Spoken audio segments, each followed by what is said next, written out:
นมัตถุรัตนตยัสสะขอนอบน้อมแด่พระรัตนตรัยโดยเสียงเก่าเจริญสุขเจริญพรไปยังท่านสาธุชนทุกคนทุกท่านมื้อนี้ก็วันที่9 เดือน 8 ปี 2026ยังพอมีเวลาจะได้มาร่วมกันสนทนาปราศัยธรรมะเนื่องจากมื้อนี้ก็วันอาทิตย์เนาะก็กลับมาจากการสอนอภิธรรมวันเสาร์อาทิตย์อยู่ที่ในเมืองก็มีเวลาน้อยหนึ่ง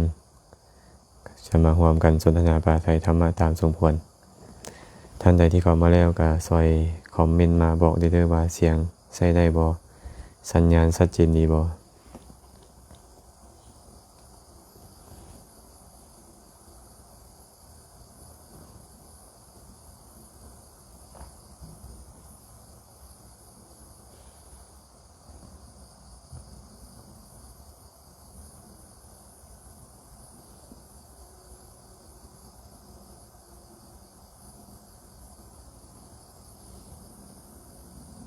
น่าจะพอได้ยินเนาะ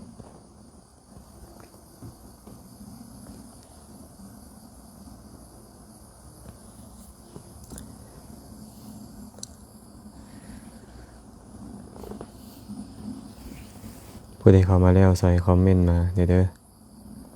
ว่าเสียงชัดเจนดีบ่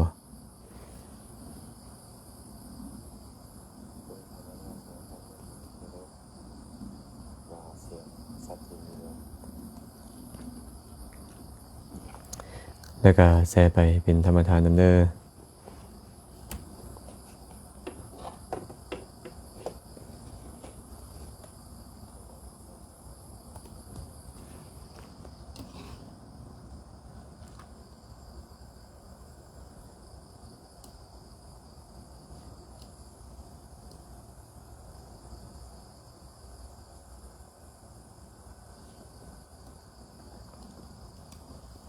เจริญพรมอแดงสาธุวิเดินเน็ตบ่ป่วยดีแล้วบ่ครูบายังบ่ดีเนาะก็ยังคือเก่าแต่ว่ายังพอมีเสียงยังใส่เสียงได้ก็จะมาร่วมกันสนทนาปราศัยตามสมควรวิวาสาธุบุญสาธุเด้อสิริพรธโนภาสกุลกราบสาธุสาธุค่ะเจริญพรสาธุด้วยเหมือนกันเนาะญาติธรรมท่านใดเข้ามาแล้วซอยแชร์ไปเป็นธรรมทานนำผู้ใดมีคำถามอันใดคิดว่าจะเป็นประโยชน์แก่ตนเองแก่คนอื่นสามารถคอมเมนต์เข้ามาร่วมกันสนทนาได้บัวชัดเจนค่ะน้อยเจริญพรสาธุแสงราตรีกราบนมัสการพระอาจารย์อาการบ่สบายดีขึ้นแล้วบ่ค่ะน้อยก็ทรงตัวเนาะก็บ่ถือว่าดีขึ้นแล้วก็บ่ถือว่าเฮงกว่าเก่าก็ยังทรงตัวอยู่หมอเพิ่นก็จะให้ใส่ยา7 มื้อให้ใส่ยา7 มื้อมื้อนี้ได้กลับเข้ามาวัดมื้ออื่นก็จะออกไปใส่ยาใหม่เจริญพรญาติโยมทุกท่านเลยวิวาสาธุสาธุอาจารย์เตาความงามเจริญพรเด้อพรทิพย์ไสยบุญสาธุสาธุไอด้าไสสมพรอนุโมทนาบุญนำเด้อแก้มปองกราบนมัสการพระอาจารย์ค่ะกราบนมัสการเจ้าค่ะเจริญพรสาธุด้วยอย่าลืมเด้อผู้ใดเข้ามาแล้วก็แชร์ไปเป็นธรรมทานมีคำถามข้อใดที่คิดว่าจะเป็นประโยชน์ก็สามารถคอมเมนต์เข้ามาร่วมกันสนทนาได้ แม่น้ำฝนคำวิไลสาธุน้อมกราบนมัสการพระอาจารย์ภาพได้เสียงชัดเจนดีค่ะน้อยสาธุสาธุ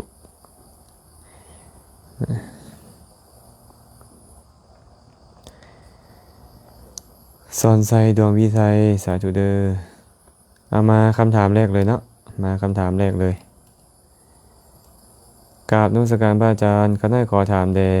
ใต้เทียนบูชาแล้วแต่ว่าธูปบ่ได้จุดไฟ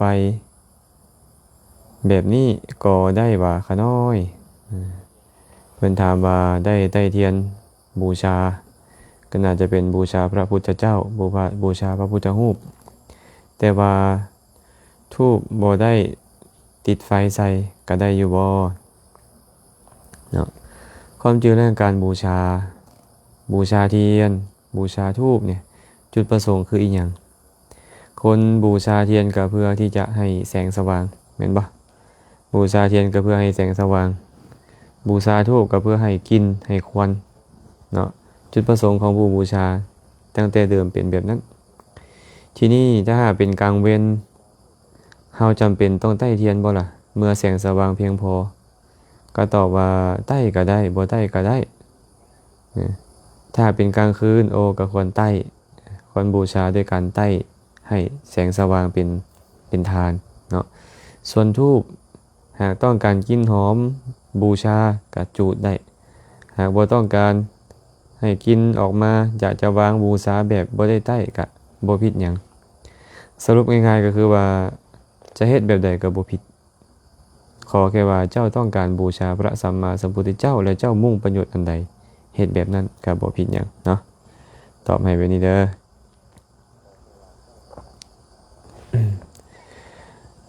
สมบูรณ์ศรีสมพรสาธุปูนาน้อมกราบสาธุข้าพระอาจารย์สาธุด้วยตุญญากราบนมัสการพระอาจารย์ขอให้หายป่วยเด้อขาน้อยแสเลยเด้อเจริญพรสาธุแป้งยงกราบนมัสการข้าพระอาจารย์ฟังจากกทมชัดเจนดีเจ้าค่ะสาธุด้วยพระอาจารย์ชาเอกอมตะนมัสการพระอาจารย์ขาน้อยสาธุเด้อขาน้อยเด้อเอสนัทกราบนมัสการพระอาจารย์สาธุเชิดชัยศรีคำนวณกราบนมัสการเจริญพรอนุโมทนาบุญด้วยเดมี่สุปนจิตสาธุอนุโมทนาบุญนำด้วยเนื้อขาน้อยสาธุพาทำสันเทียขอกราบนมัสการพระอาจารย์กราบสาธุเจริญพรอ่อนตาเพียงเมืองคูณสาธุเวียงคำอุตสาน้อมกราบนมัสการอาจารย์แข็งแหงไวๆเด้ออาจารย์เจริญพรสาธุอนุโมทนาบุญนำเด้อแม่เวียงคำญาติธรรมบรรหารเมืองหินบุญเนาะจันทรแก้วกลางแก้วอย่างนี้แก้วกลางเพลงสิวะนมัสการพระอาจารย์ป่วยเป็นอย่างนอกขาน้อยโอ้เป็นหลายโรคอยู่ได้ หมอเขาก็วินิจฉัยออกมาหาโรคจื้อได้แต่บ่ได้แต่เกี่ยวกับกระเพาะลำไส้อักเสบซ้ำเหื่อเนาะมีเสื้อจุลินทรีย์ที่มันสามารถก่อให้เกิดมะเร็งได้เพิ่นว่าซั่นแล้วก็ขาดสารอาหารขาดธาตุเหล็กไขมันขึ้นอีหยังหลายอย่างอยู่เนาะแต่ว่าหมอเพิ่นก็เว้ามาแล้วเฮาก็ลืมได้ หมู่น้อยปากริมสาธุกราบนมัสการเจ้าข้าพระอาจารย์น้อมอนุโมทนาสาธุเจ้าค่ะสาธุด้วยเนาะนางขอสุทธิชัยสาธุนมัสการพระอาจารย์บ่สบายดีแล้วบ่ขาน้อยก็ยังบ่ดีแต่ก็บ่ได้หนักกว่าเก่านะ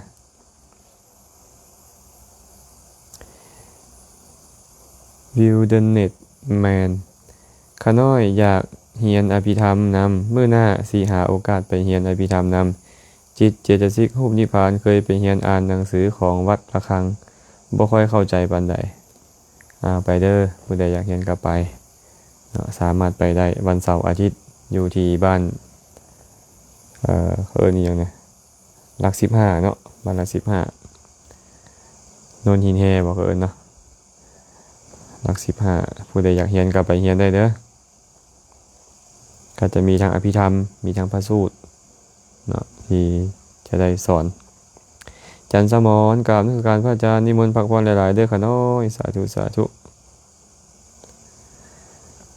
มาต่ออีกจากคำถามหนึ่งเนาะแต่คำถามนี้ยาวคำถามนี้นะต้องได้อ่านให้ฟังจบดีด้วยนี่สาธุพระอาจารย์ขาน้อยมีเรื่องอยากถามขาน้อยเป็นคนบ่มักไปบอนคนหลายรู้สึกอึดอัดเวลาคนแนมเบิง ข้าน้อยบ่ฆ่าสัตว์แต่ก็ยังกินของคนอื่นฆ่าข้าน้อยบ่กินงัวควายทุกวันศีลวันพระข้าน้อยเปิดธรรมะในโทรศัพท์ฟังแล้วก็เว้าตามเพิ่นถวายข้าวน้ำดอกไม้ธูปเทียนสวดมนต์แผ่เมตตาหยาดน้ำในเฮือนตัวเองและมักซื้อขนมน้ำดื่มให้ญาติพี่น้องไปวัดแต่ตัวเองบ่ค่อยไปเลยและทุกครั้งที่อยู่วัดเพิ่นประกาศแต่แผ่ปัจจุปัจจัยคนละ50คนละ100ข้าน้อยจะยอมือใส่หัวแล้วยืนเงินนั่นใส่มือพ่อแม่แทนเพิ่นก็บ่ค่อยมีแล้วแบบนี้ผู้ข้าสิได้บุญบ่เหตุผลที่ข้าน้อยบ่มักไปวัดคือข้าน้อยรู้สึกบ่ดีมันวุ่นวายพุ่นนั่นเว้าแบบนี้ผู้นี้เว้าแบบนั้นผู้นี้แต่งตัวแบบนี้งามแบบนี้บ่งามแบบนั้นบ่มีทองใส่ข้าน้อยก็ตั้งใจสิบ่โฟกัสจุดนั้นแต่มันก็เอียงไปทางเขาเว้าหลังจากนั้นข้าน้อยก็บ่ค่อยไปวัดอีกเลยโอ้คำถามยาวหลายบ่รู้เพิ่นถามหยังแต่ก็พอสรุปความได้นิดนึงว่าเพิ่นบ่มักเข้าวัดเนาะเพิ่นบ่มักฆ่าสัตว์แต่ยังกินของคนอื่นฆ่าผิดบ่บาปบ่ไอ้ข้อนี้นี่เฮาก็ต้องเบิ่งตามความเป็นจริงว่าคำว่าบาปหรือบ่บาปนี่นะเอาขนาดใดเนาะเฮาบ่ได้สั่งให้คนอื่นฆ่าเขาฆ่าเองของเขาภายหลังเฮาเห็นเขาเฮ็ดออกมาแล้วแต่งออกมาแล้วเฮาไปกินบาปบ่มันก็บ่มีบาปข้อการฆ่าดอกเนาะหากกินด้วยความโลภจะกินสัตว์ที่เขาฆ่ามาหรือบ่ฆ่ามามันก็เป็นบาปแบบโลภเนาะอันนี้เป็นแบบนี้ทีนี้ทุกวันศีลวันพระนี่นะฟังธรรมในโทรศัพท์แล้วเว้าตามก็ได้บุญได้บุญไปถวายข้าวน้ำดอกไม้ธูปเทียนสวดมนต์แผ่เมตตาหยาดน้ำในเฮือนตนเองอันนี้ก็ได้บุญเนาะถวายข้าวก็ตามน้ำก็ตามดอกไม้ของหอมก็ตามบูชาพระพุทธเจ้าบูชาพระพุทธรูปอันเป็นองค์เทียนของพระพุทธเจ้าก็ได้บุญนั่นแหละนะก็ได้บุญมักซื้อขนมน้ำดื่มฝากคนไปวัดบ่ได้ไปเองได้บุญบ่ก็ได้บุญคือกันแต่ถ้าหากเราได้ไปเฮ็ดด้วยตนเองได้ถวายด้วยมือตนเองบุญนั่นก็จะเป็นบุญที่ไผบุญกว่าเนาะ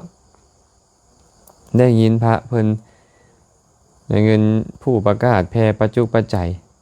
คนละ50คนละ100ข้าน้อยก็ยกใส่หัวแล้วยืมเงินให้พ่อแม่ได้บุญบ่ก็ได้บุญนั่นแหละให้เงินแก่พ่อแม่ก็ได้บุญบ่ผิดหยังเนาะแต่ว่าให้กับผู้มีศีลหลายขึ้นก็ได้บุญหลายขึ้นเท่านั้นเองหากพ่อแม่เฮามีศีลหลายขึ้นเฮาก็ได้บุญหลายขึ้นตามลำดับเนาะคำถามหลายอยู่แต่ว่าเพิ่นเหมือนกับจะเล่าเรื่องหลายกว่าคำถามเนาะเหตุผลที่บ่มักไปวัดเพราะมีคนมักเว้าเรื่องนี้เรื่องนั้นเพิ่นว่าบางทีก็บางคนก็รำคาญเนาะไปหาหมู่หลายคนหมู่ก็เว้าแต่เรื่องนี้เว้าแต่เรื่องนั้นก็น่ารำคาญบ่ไปดีบ่คันเฮาไปโฟกัสเรื่องนั้นก็ใจเสียหายใจเสียหายไปแต่ถ้าหากบ่ไปวัดนี่มีโทษบ่ก็บ่ได้บอกว่ามีโทษทั้งหมดดอกเนาะแต่พระสัมมาสัมพุทธเจ้าแสดงพระสูตรหนึ่งเอาไว้พระองค์บอกว่าภิกษุทั้งหลายเหตุแห่งความเสื่อมของอุบาสก7ประการ7ประการมีอย่างใด 1. ขาดการเยี่ยมเยียนพระภิกขุ 2. ละเลยการฟังธรรม 3. บ่ศึกษาในอธิศีลสิกขา 4. บ่ตั้งความเคารพยำเกรงศรัทธาอย่างแห่งกล้าในพระเถระพระมัชชิมะและพระนวกะ 5. เข้าไปตั้งจิตคิดตำหนิติเตียนแล้วฟังธรรม 6. แสวงหาเขตบุญอันมีในภายนอก 7. ตามสนับสนุนเขตบุญอันมีในภายนอกนั่นก่อนอุบาสกผู้ประกอบด้วยธรรม7ประการนี้ยอมเสื่อมอุบาสิกาก็เช่นกันหากเจ้าขาดการเยี่ยมเยียนพระภิกขุเจ้าก็บ่มีโอกาสได้กราบได้ไหว้บ่ได้กุศลขอนั้นบ่มีโอกาสได้สนทนาธรรมบ่ได้กุศลขอนั้นหากเจ้าละเลยการฟังธรรมบ่มีการฟังธรรมกิเลสมันก็ครอบงำจิตใจได้เพราะคนเฮานี่น่ะจิตใจของเฮานี่มักน้อมลงไปในที่ต่ำอยู่แล้วหากละเลยการฟังธรรมแน่นอนแหละถึงเจ้าจะเคยฝึกมาดีปานใดก็ตามหากเจ้าละเลยการฟังธรรมความดีหายแน่นอนนะความดีหายแน่นอนบ่คนขวายในการรักษาศีลให้ยิ่งขึ้นไปอันนี้ก็เสื่อมบ่ตั้งจิตเคารพยำเกรง เริ่อมใส่ศรัทธาในพระเถระมัชชิมะและวรรณวกะอันนี้ก็เสื่อมแน่นอนเข้าไปฟังธรรมเวลาฟังธรรมก็ตั้งจิตคิดตำหนิคิดติเตียนไม่ก่อนแล้วเสื่อมแน่นอนซอกแสวงหาการเฮ็ดบุญนอกศาสนาไปบูชาพญานาคไปบูชาพญาแทนไปบูชาพระเจ้าเวสสุวงศ์สุวรรณนี่ยังเป็นต้นนะครับไปทางที่บ่แม่นพุทธศาสนาอันนี้เอิ้นว่าแสวงหาเฮ็ดบุญในภายนอกเสื่อมแน่นอนและตามสนับสนุนศาสนาอื่นก่อนศาสนาในภายนอกก่อนการนำเงินนำทองนำข้าวน้ำซ้ำปลาสิ่งอุปถัมภ์ค้ำสู่ศาสนาอันมีในภายนอกศาสนาพุทธก็เสื่อมตัวเองก็เสื่อมจากกุศลคือกันตรงกันข้ามนี่แหละอุบาสกผู้ประกอบด้วยธรรม7ประการแม่อุบาสิกาก็เช่นกันจะบ่เสื่อมบ่ขาดการเยี่ยมเยียนพระภิกขุบ่ละเลยการฟังธรรมศึกษาในอธิศีลสิกขาตั้งความเคารพยำเกรงศรัทธาอย่างแห่งกล้าในพระเถระมัชฌิมะและนวกะบ่ตั้งจิตคิดตำหนิติเตียนฟังธรรมบ่แสวงหาเขตบุญในภายนอกและบ่เข้าไปสนับสนุนเขตบุญอันมีในภายนอกนั้นคันประกอบด้วยธรรม7ประการนี้ก็เจริญนะถามว่าเฮ็ดอยู่เฮือนได้บ่บุญบ่ผิดหยังดอกเฮ็ดได้หมดเฮ็ดอยู่ไสก็ได้ต่างกันแต่ว่าหากว่าเจ้าขาดการเยี่ยมเยียนพระภิกขุละเลยการฟังธรรมนี่คุณธรรมในใจเจ้าจะเสื่อมเสื่อมลงตามลำดับบ่เชื่อถามตัวเองนะ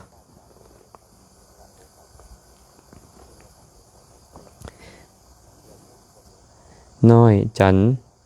ทีราชกราบนมัสการพระอาจารย์ฟังจากสวรรณเขตนครไก่สอนเสียงชัดเจนดีสาธุเด้อแองเจิลนมัสการพระอาจารย์สาธุนิโครกราบนมัสการพระอาจารย์สาธุเจริญพรเด้อจันแสงพิมพ์มโนศักดิ์กราบนมัสการพระอาจารย์ขอให้แข็งแรงไวๆเด้อสาธุขอบใจหลายๆทับตาแก้วกราบนมัสการพระอาจารย์โยมแม่ทับจากฝั่งไทยดีใจที่ได้ติดตามฟังธรรมเจ้าข่าสาธุคำผิวใสสุเทพญาติธรรมทางเสียงขวางเนาะโยมแม่แซเป็นธรรมทานแล้วเจริญพรเด้อขอให้ญาติธรรมทางเสียงขวางมีความสุขความเจริญมาสุขสุขคนเด้อตุ้ยแสงสุวรรณาสบายดีจอนนี่น้อมกราบนมัสการพระอาจารย์สาธุตุ้ยแสงสุวรรณาสาธุเด้อจอนนี่ขอให้แข็งแรงขออาจารย์กลับมาแข็งแรงไวๆเด้อสาธุอนุโมทนาบุญนำแมโนราคำจำปาเนาะบัวคำสาธุมอนสนีกราบนมัสการพระอาจารย์ขอให้อาจารย์แซมหาย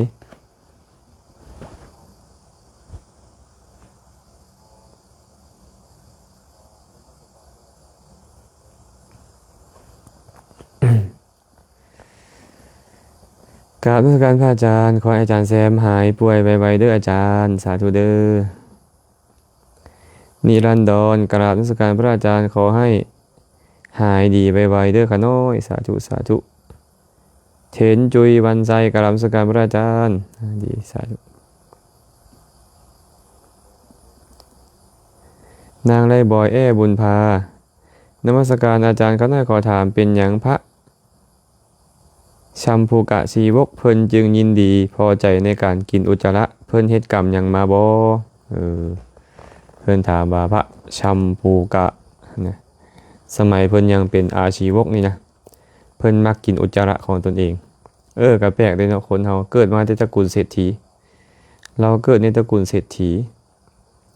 แต่ว่ามักกินอุจจาระของตัวเองเนาะสุดท้ายแล้วพ่อแม่ก็ฮับบ่ได้ก็เลยเอาไปให้อยู่กับพวกอาชีวกพอไปอยู่กับพวกอาชีวกก็บ่ไปบิณฑบาตจักเทื่อบ่ไปหาอาหารจักเทื่อเขาก็ชอบเบิ่งปรากฏว่าโอ้ยเพิ่นลักกินอุจจาระสุดท้ายเขาก็ให้หนีเนาะให้หนีจนพระพุทธเจ้าของเขาไปโพธิจังค่อยมีโอกาสได้ฟังธรรมจังค่อยได้ออกบวชฉะนั้นเป็นอย่างเราจึงยินดีในการกินอุจจาระของตนเองในอดีตชาติของเรานี่นะเราเป็นเจ้าอาวาสวัดแห่งหนึ่งพอเป็นเจ้าอาวาสวัดพระอรหันต์ก็มาฮอดวัดแล้วก็มาขอพักแต่ว่าเรานี่นะเป็นคนที่ห่วงลาภชีลาภ เนาะบ่อยากให้ลาภที่ญาติโยมถวายแก่ตัวเองนี่เป็นของเรานำบ่อยากให้ญาติโยมนี่ถวายอาหารหวานข้าวถวายลาภสักการะแก่พระอรหันต์องค์นั้นเนาะเพิ่นก็เลยคัดขวางลาภของพระอรหันต์และก็มีการดุด่าว่าให้เสียดสีเจ้าสิเฮ็ดอีหยังอยู่นี้เจ้าสิไปเอากินข้าวกินน้ำญาติโยมถวายเฮ็ดหยังกินอุจจาระของตนทันดีแล้วเจ้าสินอนอีหยังเทิงเตียงเทิงตังนอนกลางขี้ดินทันดีแล้วการโกนผมของเจ้าบ่ดีเลยเจ้าเอาก้านตาลน่ะดึงผมทิ่มสิดีกว่าความห่วงลาภความขี้ทีลาภมันเกิดขึ้นเนาะความอิจฉาในลาภของคนอื่นมันเกิดขึ้นก็เลยเป็นปัจจัยให้เราได้ว่ากล่าวสิ่งที่บ่ดีต่อพระอรหันต์ไปสุดท้ายแล้วเราตกนรกเนาะในชาตินั้นนะหลังจากตกนรกแล้วมาเกิดในยุคของพระพุทธเจ้าของเราเหตุปัจจัยก็เป็นเหตุให้เรานี่ยินดีในการบริโภคอุจจาระของตนเองด้วยการที่เราไปด่าพระอรหันต์ว่ากินอุจจาระดีกว่านะเราก็นอนกลางดินนั่นกลางแผ่นหินก็ย้อนไปด่าพระอรหันต์บ่อยพระอรหันต์ว่านอนกลางขี้ดินขี้หินดีกว่านอนเทิงเตียงสิประเสริฐหยังนะการที่เราไปบวชในสำนักของอาชีวกได้เอาก้านตาลดึงผมถอนผมเพื่อบวชก็ย้อนเราเคยว่าให้พระอรหันต์มาในอดีตฉะนั้นกรรมในอดีตนี่นะทุกคนเคยเฮ็ดมาทั้งหมดแม้แต่สัมภุกาชีวกนี่คือกันเมื่อเฮ็ดมาแล้วก็จำเป็นต้องได้เสวยผลของกรรมที่ตัวเองเฮ็ดไว้เธอไม่ว่าตัวเองจะมักหรือบ่มักก็ตามเนาะแต่ต้องได้เสวยผลของตัวเองอันนี้ตอบให้ได้บ่อยไปนี้เด้ออะไรบ่อยเด้อ พุทธภัตติกาอุบาสิกากราบนมัสการพระอาจารย์เจริญพรสาธุหมายไรนมัสการพระอาจารย์สาธุเด้อเพชรสดาวงศ์สาธุอนุโมทนาบุญน้ำเด้ออาจารย์ขอให้มีสุขภาพแข็งแรงไวๆสาธุเจริญพรแมวนิติธรสวัสดีครับหลวงพ่อ สวัสดีครับหลวงพ่อสาธุจรจันทาขอนอบนมัสการพระอาจารย์สาธุเด้อบุญรอนชูรัตน์สาธุพระอาจารย์สาธุคุณหญิงหลันละ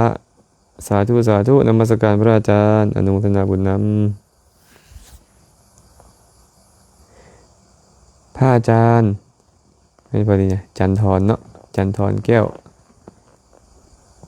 วคันเพลงวะแก้วกลางเพลงพระอาจารย์สันกระเจี๊ยบเขียวหมากเมือกหรือผักปังดีต่อกระเพาะ อันนี้ข้าเจ้าห้ามบ่ให้ฉันผักบ่ให้สันหมากไม้โดยเฉพาะหมากไม้ที่มีกรดเนาะครับบ่ให้สันของเค็มของส้มของเผ็ดเนาะเขาบ่ให้สันหมากไม้พวกหมากกล้วยบางอย่างเขาก็บ่ให้สันบ่ฮู้สิสันหยังแล้วนี่นะ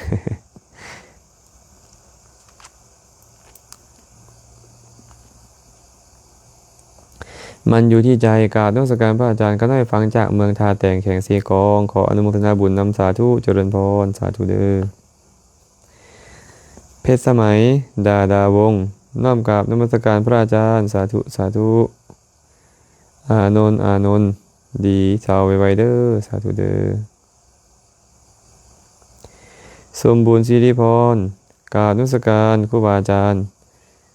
ข้าน้อยขอไว้ถามการไหว้พระออกเสียงดังกับบ่ออกเสียงดังอันใดถูกต้องสุดท้ายขอให้ครูบาอาจารย์เก่งแห่งไวๆสาธุความจริงแล้วคำถามนี้เคยได้ตอบไปแล้วเนาะเคยได้ตอบไปแล้วเรื่องของการสวดมนต์สาธยายออกเสียงดังดีหรือว่าเสียงบ่ดังดีนะหากเขาออกเสียงดังเนาะกับเงียบอันใดดีก่อนถ้าหากว่าออกเสียงดังนี่นะอันนึงเลยเราได้ออกอักขระฐานก่อนที่ถูกต้องเวลาไปสวดสาธยายอันใดอันนึงก็ตามความลึกในใจบาดจับไว้เว้าแท้ๆเนี่ยเสียงมันออกมาบ่ชัดเจนนะและมันมักติดหากเราสวดออกเสียงปัญหานี่ก็จะหายไปอันนึงอันที่สองก็คือคนอื่นได้ฟังนำอาตมาเคยเล่าให้ฟังแล้วมันบอกว่ามีอุบาสิกาท่านหนึ่งไปสาธยายพระสูตรตอนใกล้สีแจ้ง ท้าวเวสสุวรรณเหาะมาทางอากาศได้ยินเสียงของอุบาสิกาทานนั่นสวดสาธยายอยู่ก็หยุดฟังพอฟังจบแล้วก็สาธุการนำนะแล้วก็ขอให้อุบาสิกาทานนั่นเนี่ยมอบการสาธยายนั่นเป็นบรรณาการแก่ตนเองฉะนั้นเทวดากับมักเทวดาก็ต้องการเนาะเขาก็ต้องการอยากจะฟังธรรมอยากจะฟังสาธยายธรรมจากเขาถ้าเขาสาธยายออกเสียงพวกเทวดาพวกอมนุษย์ก็ได้ยินนำเขาก็ได้บุญนำเขาแต่หากเขาสวดสาธยายแต่ผู้เดียวในใจระลึกในใจสติสัมปชัญญะก็เกิดขึ้นแก่เขาแต่ว่าผู้อื่นก็อาจจะบ่ได้ประโยชน์และการที่เขาระลึกในใจเวลาเขาจะไปสวดสาธยายแท้ๆนี่นะมันจะติดมันจะบ่ค่อยออกนะอันนี้ตอบให้ไปนี่เด้อจะเฮ็ดแบบใดก็บ่ผิดดอกเนาะเฮ็ดแบบใดก็บ่ผิดบางเทื่อเขาสวดเสียงดังก็รบกวนหมู่ก็มีแม่นบ่ฟองสมฟองสาธุน้อมนมัสการพระอาจารย์สาธุเด้อน้อยจันทิราชสาธุสาธุแปะสาครพรหมจันทร์สาธุ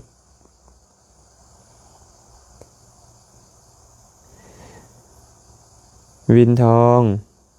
วันใสกราบนมัสการพระอาจารย์ก็น่าขอถามแด่ความหมายคำว่าเสี้ยวที่16หมายความว่าแนวใดโดยกันหน่อยเสี้ยวที่16เสี้ยวที่16ก็คือ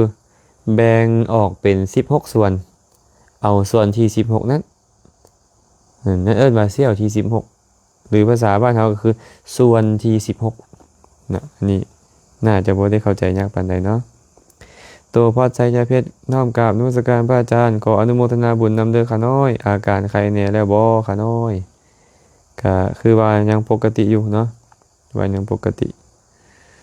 แต่ว่าก็น่าจะไข้ขึ้นน้อยๆนึงเพราะใส่ยามา3 มื้อแล้วนะแต่ตอนนี้ก็ยังห้อนท้องออกห้อนท้องทางขึ้นมาเรื่อยๆอยู่นะแม่น้ำฝนคำมีไรข้าน้อยขอโอกาสถามพระอาจารย์เวลาข้าน้อยอยากได้พระพุทธรูปมาประดิษฐานไว้อยู่เฮือนเพื่อกราบไหว้บูชาข้าน้อยไปซื้อเอาพระพุทธรูปมาบูชาเลยสิเป็นอย่างบ่ข้าน้อยอนุเคราะห์ให้ข้าน้อยแด่บ่ได้ผิดหยังเนาะไม่ออกเฮาต้องการที่จะบูชาตอนใดบูชาอยู่ไสเฮาก็ไปนำไปประดิษฐานไปบ่อนหันได้เลยก็บ่ได้ผิดอีหยังเลยเนาะเอามาตอนใดเวลาใดเอามาแบบใดบ่ผิดอย่าลืมลมนมัสการอาจารย์สาธุคำแพงสาธุสาธุพรสวรรค์ดาราสวัสดิ์สาธุน้อมกราบพระอาจารย์ปากสันเสียงชัดเจนดีสาธุสาธุบี้ไซญาเลิศสาธุบุญรักษาพระอาจารย์เด้อขน้อยฟังธรรมพระอาจารย์อยู่บ้านสาธุเด้อแมวบี้ขอให้มีความสุขความเจริญเด้อสุขสาครจันทวงศ์น้อมกราบนมัสการพระอาจารย์ขน้อยสาธุสาธุขันติปารมีเมื่อคืนฝันเห็นพระอาจารย์ขอพระอาจารย์ธาตุขันแข็งแรงเด้อขน้อยสาธุอนุโมทนาบุญนำกินนารีสอสนะวงศาสาธุขน้อยน้อมกราบพระอาจารย์โดยแสแล้วเด้อสาธุ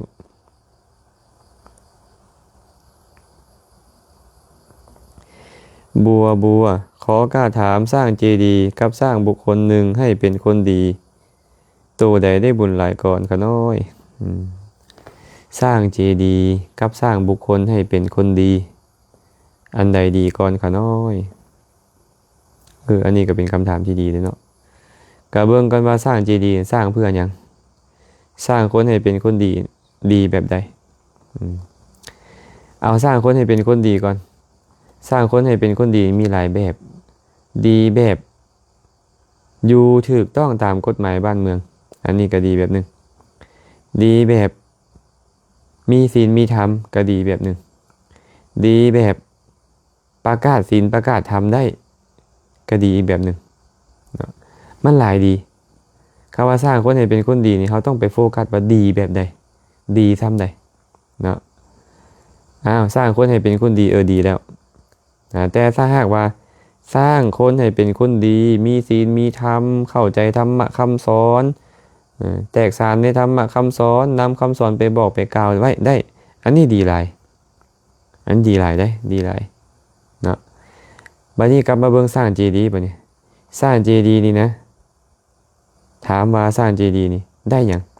หนึ่งได้บุญของผู้สร้างเนาะแน่นอนแหละบุญที่เกิดขึ้นจากการเฮ็ดเจดีย์เจาะจงบูชาพระสัมมาสัมพุทธเจ้าเนี่ยนับประมาณบ่ได้เลยเหมือนกับที่พระองค์ตรัสไว้บุคคลใดบูชาพระพุทธเจ้าหรือสาวกของพระพุทธเจ้า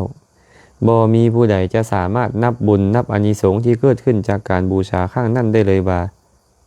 มีประมาณเท่าใดนะสร้างเจดีย์ก่อนจะแล้วนี่บ่แม่นธรรมดาเลยเนาะหลายปีบางเทื่อ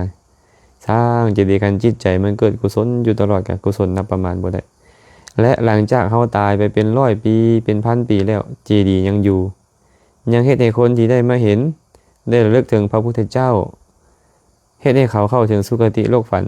สวรรค์ได้อีกหลายร้อยหลายพันหลายแสนหลายล้านคนอย่างเช่นพระเจ้าไสยเศรษฐาธิราชซะเพิ่นสร้างเจดีย์พระธาตุหลวงเวียงจันทร์เอาไว้ตั้งแต่400-500 ปีก่อนปัจจุบันนี้เพิ่นตายไปล้นแล้วสวรรคตไปล้นแล้วแต่ปัจจุบันนี้ยังมีคนหลั่งไหลเข้าไปน้อมสักการะบูชาอยู่ตลอดเวลาเลยแทบจะบ่ขาดสายเลยทุกมื้อทุกเวรและถามว่าคนที่มีอายุผ่านมาตั้งแต่400-500 ปีก่อนมาจนถึงปัจจุบันนี้จากกี่ล้านกี่ตื้อคนแล้วที่เข้ามาสู่พระธาตุหลวงเวียงจันทร์ได้กราบไหว้สักการะบูชาเฮ็ดกุศลให้เกิดขึ้นในใจและหลั่งไหลไปสวรรค์อันนี้นับบ่ถ้วนเนาะเฮ็ดเจดีย์ก็เฮ็ดให้คนได้น้อมถึงพระพุทธเจ้าเป็นคนดีบ่คันคนที่นึกถึงพระพุทธเจ้าเป็นได้นะเนาะอันนี้ก็ให้ไปสร้างซาเอาแต่ถ้าเราสามารถสร้างบุคคลใดบุคคลหนึ่งให้เป็นพระเณรที่ดีให้เป็นอุบาสกอุบาสิกาที่ดีให้มีศีลมีธรรมให้ฮู้ศีลฮู้ธรรมเมื่อเข้าใจแล้วทรงจำศีลธรรมไว้ไปบอกกล่าวแนะนำสั่งสอนสร้างบุคคลอื่นๆให้เพิ่มอีกได้เป็นร้อยเป็นพันดีบ่อันนี้ก็ดีนั่นแหละเนาะดีคนละแบบนะดีคนละแบบกันแล้วกันบ่อยากจะบอกว่าอันใดดีก่อนหรือบ่ดีก่อนนะการไปเบิ่งว่าคำว่าดีของเฮานะสร้างคนให้เป็นคนดีของเฮาเอาซ้ำใดบางเทื่อก็สร้างคนให้เป็นคนดีคนนึงอยู่ในบ้านเมืองดีซื่อๆดอกบ่ได้ประกาศศีลบ่ได้ประกาศธรรมอีหยังเอามันก็อาจจะบ่ดีเท่าการสร้างเจดีย์เนาะ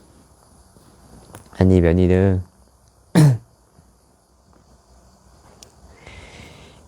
แก้วพิมพรจันทวงศ์น้อมกราบนมัสการพระอาจารย์สาธุน้อยไสยาราชน้อมนมัสการพระอาจารย์ดีไวเดอร์สาธุมณีนินกราบนมัสการสาธุดร.คำไพจิตรราชน้อมกราบนมัสการพระอาจารย์สาธุขาน้อยสาธุเด้อสุกิตาแก้วบุตรศรีน้อมกราบพระอาจารย์สาธุวีนาข้าชาพงศ์นมัสการอาจารย์ห่วงใยสุขภาพพระอาจารย์ขอพระอาจารย์หายอาพาธไวๆเจ้าข้าเจริญพรสาธุขอบใจมากนะโยมน้องมิกกี้ศรีทันดรสาธุเมโนลาคำจำปา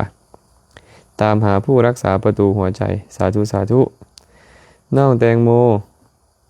สาธุน้อมกราบพระอาจารย์เขาได้ฟังธรรมอาจารย์อยู่วัดป่าสีดำดูวันเสียงชัดเจนดีสาธุอนุโมทนาบุญนำอันนี้อ่านซื้อเพิ่นบอกอันนี้ลูเรนว่ะนอกนมัสการพระอาจารย์ขอให้พระอาจารย์สุขภาพแข็งแรงขึ้นสาธุพระดอนจันดาวงศ์สาธุ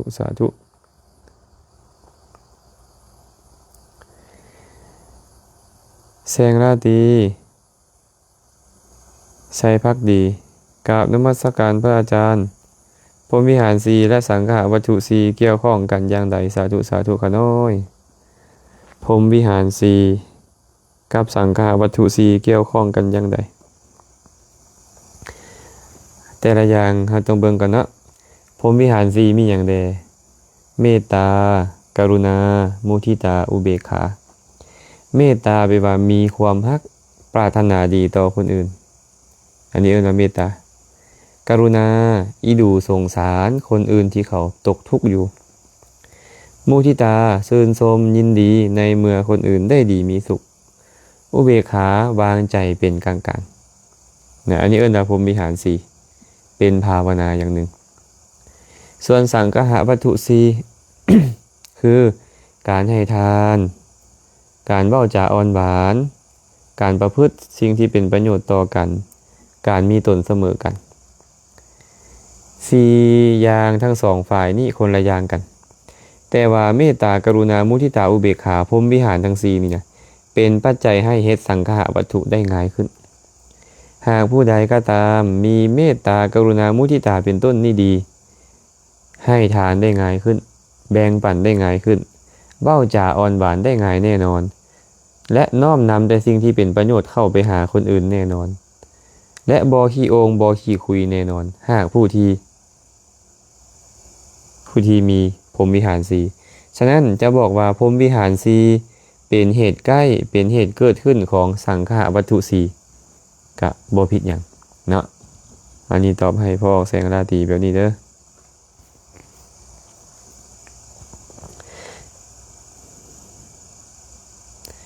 จันดีพรหมไสย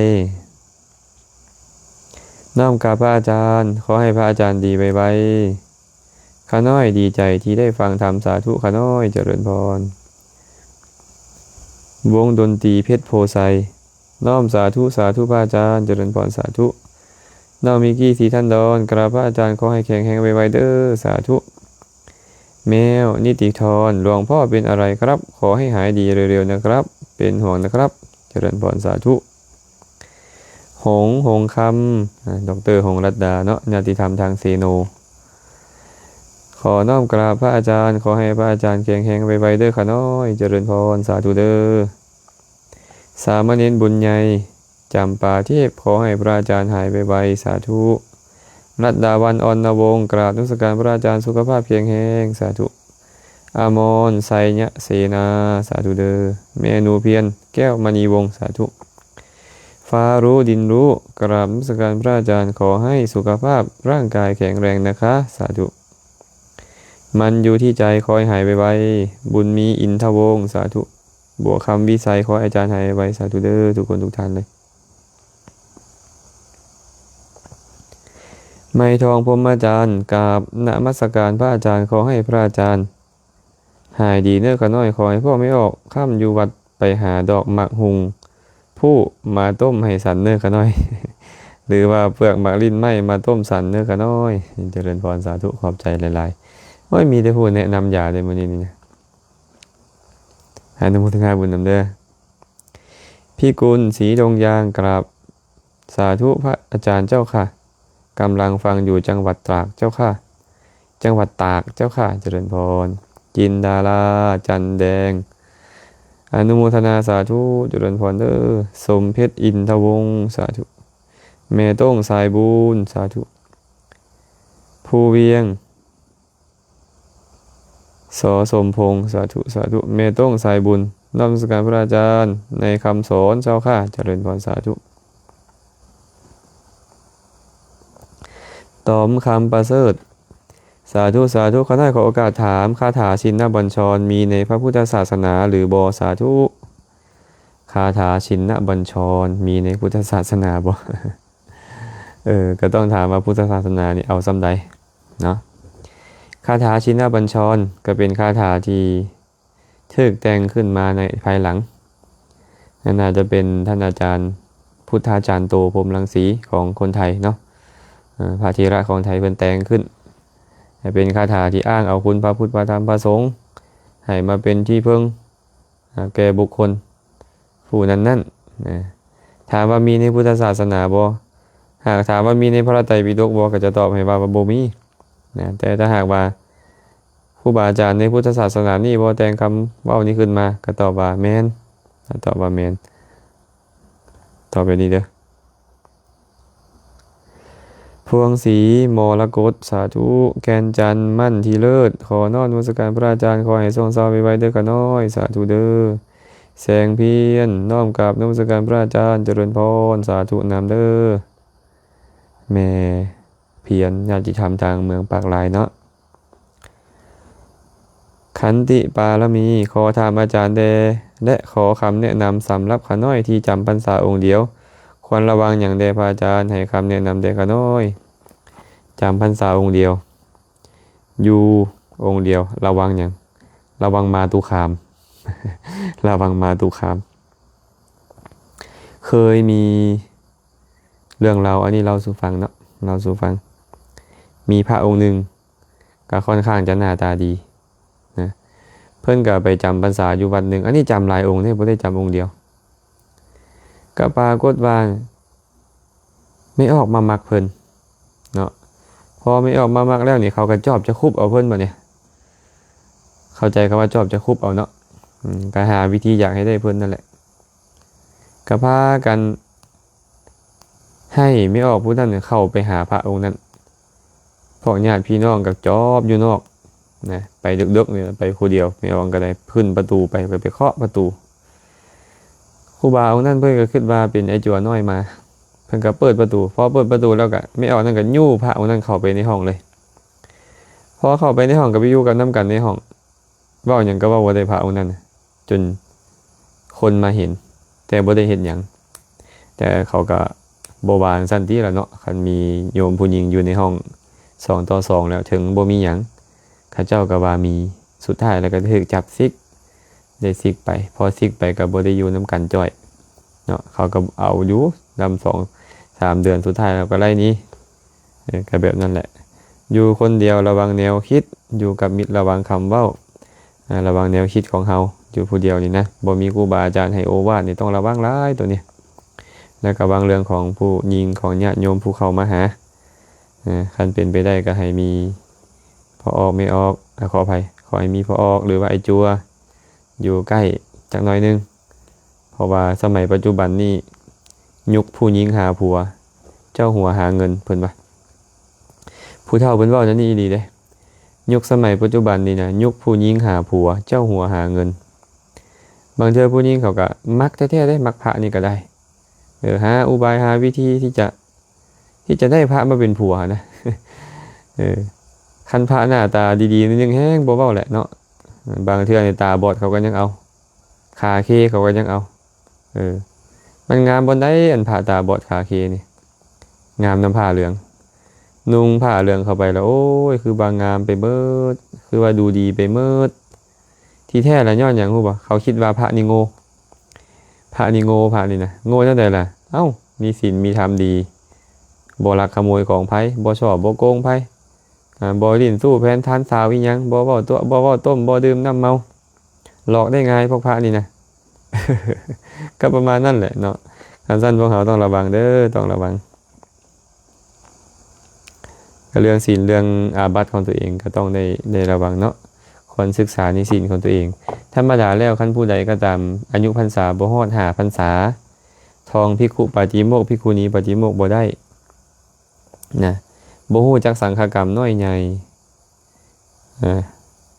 ปวารณาแบบใดลงปฏิโมกข์แบบใดมานัดแบบใดอัปพานแบบใดสังฆกรรมแบบใดบ่ฮู้ไว้นี่บ่ได้ทรงพระสูตร4 พานวารต้องทรงพระสูตรหลายเติบเข้าใจการแสดงธรรมอนุโมทนาคาถาฮู้จักคาถามักสำหรับเอาไปเว้ากับญาติกับโยมคันยังบ่ได้สัมพันธ์ห้ามออกไปอยู่ผู้เดียวต้องอยู่กับอาจารย์ย้อนหยังมันจะมีปัญหาเป็นอาบัติก็บ่ฮู้ว่าเป็นอาบัติก็มีบางเทื่อนะแต่เฮานี่ก็คงจะพอฮู้แล้วเนาะจังการไปอยู่ผู้เดียวแต่ก็จังใดก็ขอให้ตั้งอกตั้งใจเนาะคันเป็นไปได้ก็ตัดสินใจเลยว่ามอบชีวิตอินทรีย์นี่บูชาพระพุทธพระธรรมพระสงฆ์ไปใจเฮาจังบ่ได้วอกแวกไปในเรื่องอื่นเนาะเมต้องสายบุญน้อมกราบสาธุขอให้มีธาตุขันธ์แข็งแรงโดยเร็ววันเด้อเจ้าข้ากราบสาธุข้าเจริญพรน้อยสอนผ่านใส่ยาซักน้อมกราบพระอาจารย์อนุโมทนาบุญนำเด้อสาธุนางอาสพรสุนพระวงศ์น้อมกราบพระอาจารย์ขอให้อาจารย์แข็งแรงไวๆเด้อสาธุสาธุฟังธรรมอยู่ทางบ้านเวิร์นแทนเมืองไสธานีโอ้ญาติธรรมเวิร์นแทนก็มาฟังธรรมสาธุเด้ออนุโมทนาบุญนำอย่าลืมแชร์ให้หมู่ฟังนำเด้อไม่ออกบ้านเวิร์นแทนเด้ออยู่ใกล้ๆกันนี่ได้นี่เนาะเลยทาดินแดงไปนี่ได้นี่สาธุขอให้พระอาจารย์แข็งแรงไวๆสาธุจันเพ็งนามมุนตรีกราบสาธุพระอาจารย์หายป่วยแล้วบ่จะบอกว่าหายก็คือว่ายังจะบอกว่าป่วยเฮงกับบ่แม่นเฮงนะก็ยังธรรมดาพอเป็นไปได้บัวทองสุวรรณกุมารน้อมนมัสการพระอาจารย์ข้าน้อยแชร์เป็นธรรมทานเร็วเด้อข้าน้อยสาธุนิสรพิลาบุญคุ้มน้อมกราบนมัสการพระอาจารย์สาธุเด้อ บุญทาปลื้มใจน้อมกราบนมัสการพระอาจารย์โยมแม่รับฟังธรรมอยู่ประเทศไทยชัดเจนดีเจ้าค่ะสาธุภัยวันสยวงศ์ฟังและติดตามตลอดอยู่เมืองเฮี้ยมเสียงแจ้งชัดเจนพระอาจารย์สาธุเมืองเฮี้ยมนี่แข่งหัวพันเป็นปะขอให้มีความสุขความเจริญเด้อแม่ติงดอนม่วงสาธุญาติธรรมทุกคนทุกทางเลยที่เข้ามานิทันทวงศ์นางดาวรแก้วจันทราสาธุสุดใจสาธุพระอาจารย์ขอให้พระอาจารย์มีสุขภาพเพียงแรงด้วยเถิดสาธุเจจีวาสนาสาธุเด้อเขียวนุ่มไอ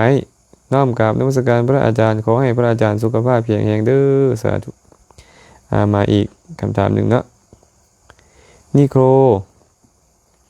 รอไซปัญญาขอกราบพระอาจารย์ภพภูมิเปรตวิสัยกับภพภูมิอสุรกายต่างกันแนวใดและย้อนกรรมอันใดจึงเฮ็ดให้คนเฮาไปเกิดในภพภูมิทั้งสองนี้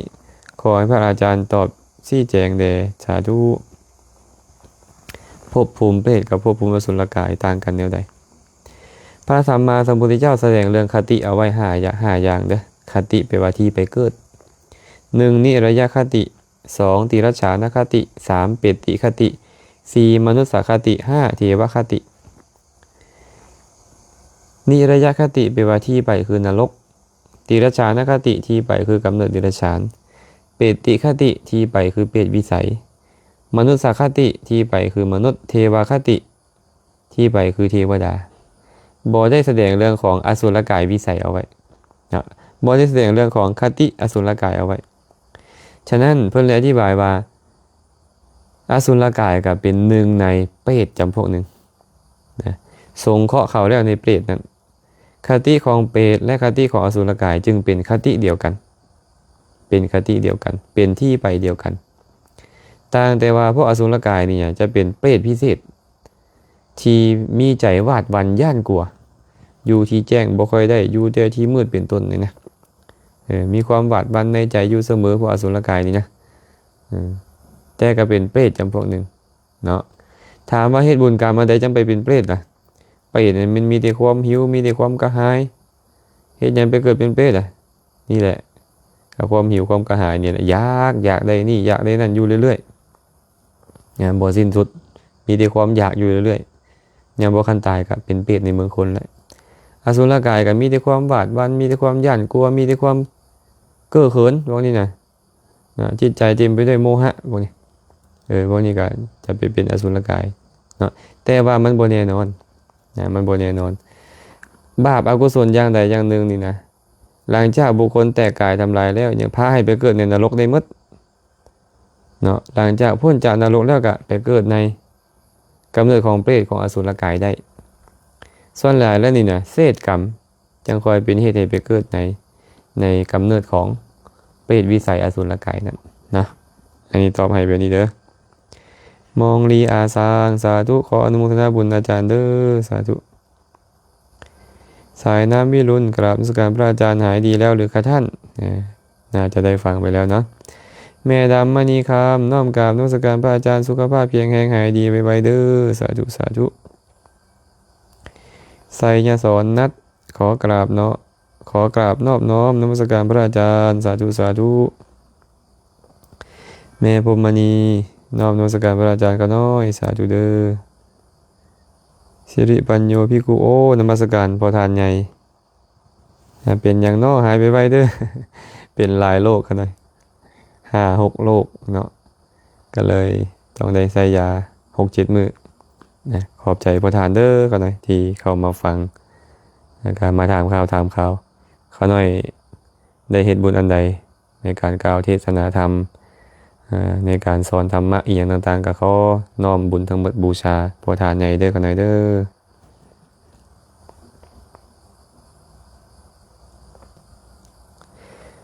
ฟังอยู่ศรีวิไลเมืองไซบุรีสาธุสุรินทร์มณีวงศ์น้อมกับนมัสการพระอาจารย์เกียงแห่งไวๆเด้อสาธุสาธุ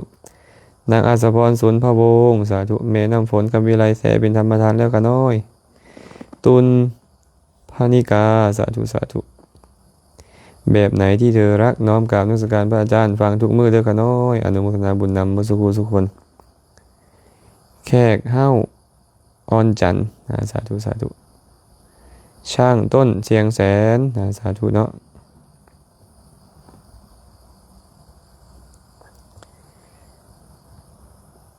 หนูคำบานฮีหาน้อมกราบนมัสการพระอาจารย์ข้าน้อยขอถามเมื่อข้าน้อยเบื่อในการเกิดแก่เจ็บตายข้าน้อยจะต้องวางตัวแนววางใจแนวใดคันเบื่อในการเกิดแก่เจ็บตายได้ก็แท้ก็ดีเนาะคนที่เบื่อแล้วเขาก็จะบ่สร้างเหตุของการเกิดแก่เจ็บตายแม้นอย่างละเหตุของการเกิดแก่เจ็บตายก็บาปนั่นแหละบาปนั่นแหละเป็นเหตุแห่งการเกิดแก่เจ็บตายเนาะเขาก็จะบ่ฆ่าสัตว์บ่ลักทรัพย์บ่ประพฤติผิดในกามบ่เว้าตัวบ่ดื่มน้ำเมาจะยินดีในการให้ทานจะยินดีในการเจริญเมตตากรุณาเป็นต้นยินดีในการเจริญกุศลออกจากวัฏสงสารคันเบื่อแท้นะอันนี้ย่านแต่เบื่อเล่นๆอันนี้คันเบื่อเล่นๆนี่นะคือย่านทุกข์ซื่อๆย่านทุกข์ซื่อๆบ่เบื่อแท้บ่อยากทุกข์บ่อยากเกิดมาแล้วเป็นคนทุกข์ยากอนาถาบ่ให้ยากขาดมิตรบ่พิกลพิการบ่ต้องพบพ่อสิ่งที่บ่น่าพอใจบ่อาจจะเป็นเบื่อเล่นๆตัวเนี้ยคันเบื่อแท้ๆเห็นแท้ๆว่าโอ้ยการเกิดชักนำมาซึ่งความทุกข์ๆอย่างเลยนะคันฮู้แล้วว่าเฮาบ่อยากเกิดย่านการเกิดเฮาก็ต้องสร้างเหตุของการบ่เกิดคือการเจริญอธิศีลสิกขาอธิจิตตสิกขาและอธิปัญญาสิกขาเพิ่นเอิ้นว่าไตรสิกขาเอิ้นว่าไตรสิกขาศีลสมาธิปัญญานั่นเองก็ต้องเริ่มลดอกุศลบัดนี้คันเจ้าเห็นภัยในวัฏสงสารแล้วนะผู้ที่เห็นภัยในวัฏสงสารเอิ้นว่าผู้เบื่อหน่ายคลายกำหนัดในการจะเกิดจะแก่จะเจ็บจะตายคันเบื่อแท้นี่นะต้องถอยออกมาถอยออกจากเหตุแห่งการเกิดแก่เจ็บตายนั้นสั่นเด้อเริ่มลดละเลิกความชั่วต่างๆเนาะเริ่มลดละเลิกความชั่วต่างๆถ้าหากว่าบ่อยากเกิดแก่เจ็บตายแท้นะเด้ออันนี้พวกเราบ่อยากเกิดบ่อยากแก่บ่อยากเจ็บบ่อยากตายพาไปได้ฆ่าสัตว์ลักทรัพย์ประพฤติผิดในกามเว้าตัวเว้าส่อเสียดเว้าคำหยาบเว้าเพ้อเจ้อเลวไหลดื่มน้ำเมาเป็นต้นอยู่จิตใจมีแต่ความอิจฉาริษยาหมู่มีแต่ความมักได้มีแต่ความทะยานอยากอยู่มีแต่ความถือเนื้อถือตัวอยู่โอ้ยมันก็ห่างไกลแล้วเนาะห่างไกลจากการจะหลุดพ้นแล้วคันเฮาอยากจะหลุดพ้นแท้เบื่อในการเกิดแก่เจ็บตายบาปอกุศลต้องให้มันน้อยลงฝึกหัดให้มันน้อยลงนะกัญญารัตน์พันธ์สวัสดิ์น้อมกราบนมัสการพระอาจารย์เจ้าข้าพระอาจารย์แข็งแรงไวๆเจ้าข้าเจริญพรสาธุนินทรเพชรคงนกพิมพ์มาจักเป็นห่วงอาจารย์หายไวๆเด้ออาจารย์นกพิมพ์มาจักเป็นผู้ใดนะนกพิมพ์มาจักเนี่ยอนุโมทนาบุญนำด้วยจังใดก็ได้แม่วิไลคำแก้วดวงพระอาจารย์สาธุ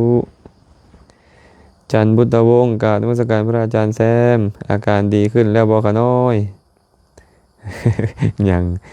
บ่ดีปานใดนะก็ขอแค่เสียงยังใส่ได้เนาะแฮงยังมีก็จะพยายามมาสนทนาธรรมนำแต่เมื่อใดบ่ไหวแท้ๆก็จะ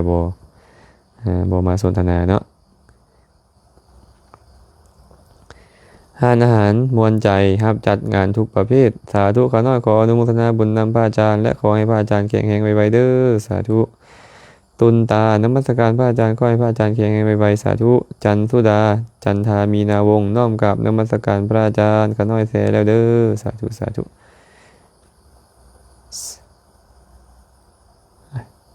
ชาลีบ่อนุโมทนาสาธุค่ะเจริญพรมื้อนี้ก็คงจะพอสมควรก่อนเนาะน่าจะพอสมควรก่อนใช้เวลามาประมาณเกือบชั่วโมงนึงนะขอหยุดการกล่าวสนทนาปราศัยธรรมะลงเพียงเท่านี้หากท่านใดมีคำถามก็สามารถคอมเมนต์เข้ามาได้ก่อนหรือว่าจะส่งข้อความเข้าไปทางกล่องข้อความของวัดปานาขามก็ได้เนาะแอดมินไปเห็นข้อความแล้วก็จะนำมาตอบปัญหาให้ในภายหลังเด้อ เอาละเนาะมื้อนี้หากว่าตอบปัญหาใดยังบ่แจ่มแจ้งก็ถามเข้ามาใหม่อาตมาหากใช้คำเว้าคำจาอันใดกระทบกระทั่งจิตใจท่านผู้ใดผู้หนึ่งก็ขอขมาลาโทษมาณโอกาสนี้นำบุญใดกุศลใดที่ท่านทั้งหลายได้เฮ็ดแล้วก็ขออนุโมทนาสาธุการนำทุกประการอาตมาภาพเองได้เฮ็ดบุญกุศลอันใดจะหลายหรือน้อยก็ตามตั้งแต่อดีตจนถึงปัจจุบันขอแบ่งบุญให้ทุกคนทุกท่านจงมีส่วนร่วมในบุญทั้งหลายเหล่านี้ขอให้สรรพสัตว์ทั้งหลายจงมีส่วนร่วมในบุญทั้งหลายเหล่านี้ขอให้สรรพสัตว์ทั้งหลายจงเป็นผู้มีความสุขโดยทั่วกันท้ายที่สุดแล้วก็ขอให้บุญกุศลนี้จงเป็นปัจจัยให้ทุกคนทุกท่านจงได้บรรลุถึงมรรคผลนิพพานในอนาคตการอันใกล้นี้โดยทั่วกันทุกท่านทุกคนเทอญ